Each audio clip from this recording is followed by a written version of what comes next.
Hello, hi there, gorgeous Sagittarius. I do hope that you are well and all keeping safe wherever you are in the world. My name is Bella, and most people know me as Bella the Secret Psychic, and this is your May love horoscope. So, like I said in my last readings last month, I am taking into consideration in these readings the fact that for a lot of us, we are in isolation or in lockdown, or things are just a little bit difficult. And where that is relevant, I will bring that into these readings. Okay, so as you most of you like to know, who watch me regularly, I do not like to waste my time. I do like to jump right in. And if you're watching me for the first time, I'm a psychic. I don't read tarot cards. I interpret the information that I get from spirit to help you navigate through this month. And if you'd like to know more about me and my services and how I might be able to help you, the links are just down below. So, I have to say, Sagittarius, and I'm a Sagittarius, so what I have to say doesn't fill me with much joy, but it does feel like there is a little bit of frustration going on with romantically connected to, in whatever shape that looks like for you. So whether this is a long-term relationship, a new relationship, an ex, doesn't really matter. This applies in the same way. What I first get is you having some resistance with somebody. So it's a little bit like you've said to them, I need this, this, and this.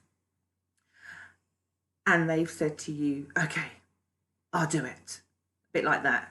So they're agreeing, but they seem really unhappy to agree to it. And then, even though you've got that agreement in a kind of moody way, they still don't do it. They then don't do it. So then you feel like you've been given a false promise or a false hope.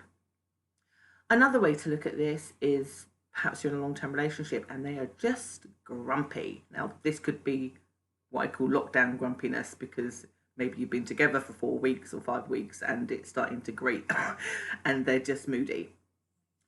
And you could be asking them something simple like, could you take out the trash? And they're like, oh, yes, I will. I'll do it when I want. So that's my grumpy voice. Sorry.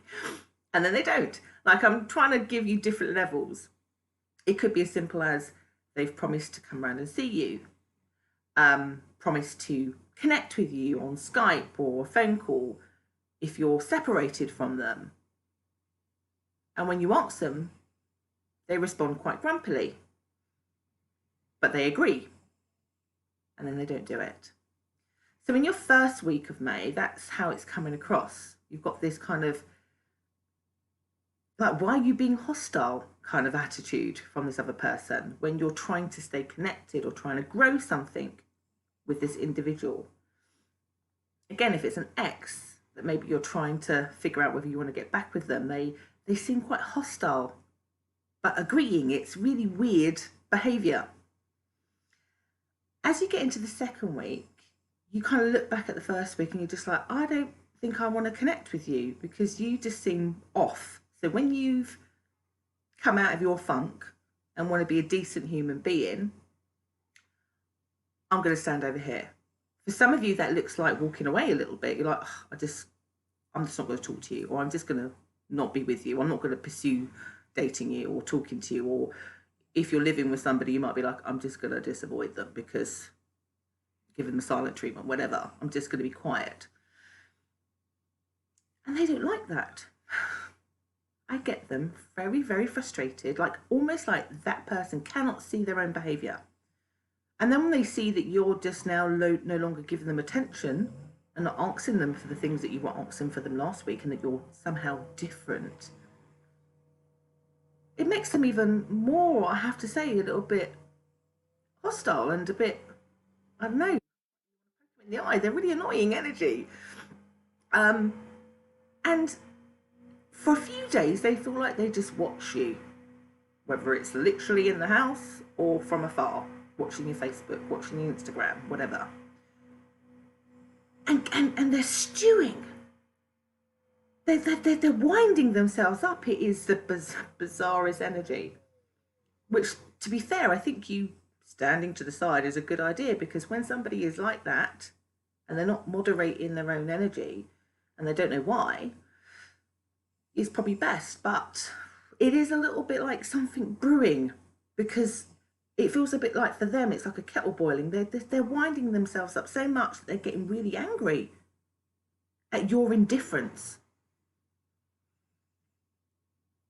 I don't know what happens next. Sorry, it's hard because I'm doing a general reading, so it's hard to generalize this, because it can, the next, in the third week, it could go many different ways. So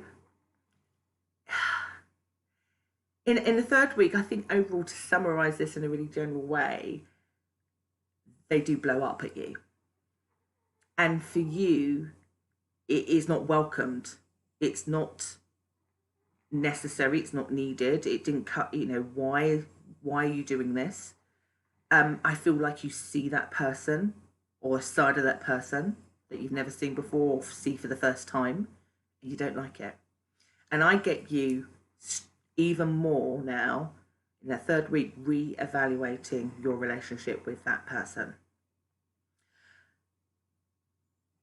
Also, again, this is where the COVID thing applies. I feel like for some of you, you're re-evaluating what you are free to do something about it. So that might be because perhaps you need to wait until this is lifted so that you can have a proper conversation with them, or something like that.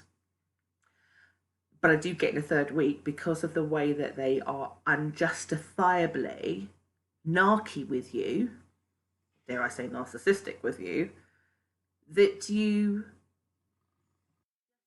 simply reevaluate, you take a bigger step back. I'm not going to lie, I feel for some of you, it feels really like, particularly if you're on your own, particularly if you're not living with that person, you may feel a sense of grief about this, because you're just like, why are they being like this? And I feel even more on my own, and I feel a bit confused by it. My God's saying, try not, they say try not to, but it's easy said than done, but they're saying try to focus on what control you can have in this situation. This opportunity to reevaluate how you engage with somebody who's being like that, because we can only give people power when we let them. In the fourth week, I have to say, for some Sagittariuses, it can get resolved, and then some it's not. Still, it may take until June for you to resolve it, or dare I say that for those that I see that resolve it, you might be resolving it because you break up with that person, and therefore it resolves the situation because you don't have to put up with that. For some people, you resolve, I think, particularly if you live with that person, particularly if you've got kids with that person, you do resolve that.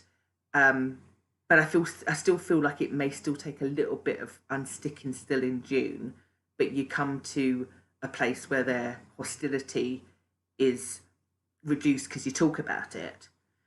And then there are some of you where it persists some more, and maybe you're sticking in that relationship because you're hoping for the best, and actually they're just not a good person for you. They are just, they're now seeing their true colours. They've got a bee in their bonnet that they don't seem to be shifting. So the next week and the next week, they're still having a go at you. They're still tearing at your self-worth a little bit. They're just continuing. I think that's why I say for some of you it continues, because I think it's about you letting that person do that. And where you've got that individual, and maybe you might want to cross-watch for the star sign that you're with, as to perhaps why, they simply, you simply may be hanging on to something that is no good for you, hence why it keeps persisting, and it's something you definitely need to look at. And I think this definitely applies if they're an ex, definitely applies if they are a new person that you're newly dating. Just take that into consideration. Otherwise, basically, you're going to be hanging around, hoping for the best, that never manifests from them. So it's a bit of a not like frustrating love life, but definitely not your fault, Sagittarius is. So if someone's being like this and somehow they're making you feel like it's you, it is not you, I have to say. It is 100% them. And you have the power, like I said earlier, about how you let somebody affect you. So when you have that time to really truly evaluate whether this is just cause, whether they are just, having a bad week because they've lost their job or whatever, do know that you don't have to take it. So I do hope that's been helpful for you going through May. Again, if you'd like to know more about me and my services, if you can hear my dog snoring in the background, sorry, they're always around me when I'm doing these videos. And people who know this know I can't. Because other than that, if I put them in another room, they'd just be whining to come out. So anyway, I digest. If you want to know more about me, the links are just down below, and I will be back again next month with another reading.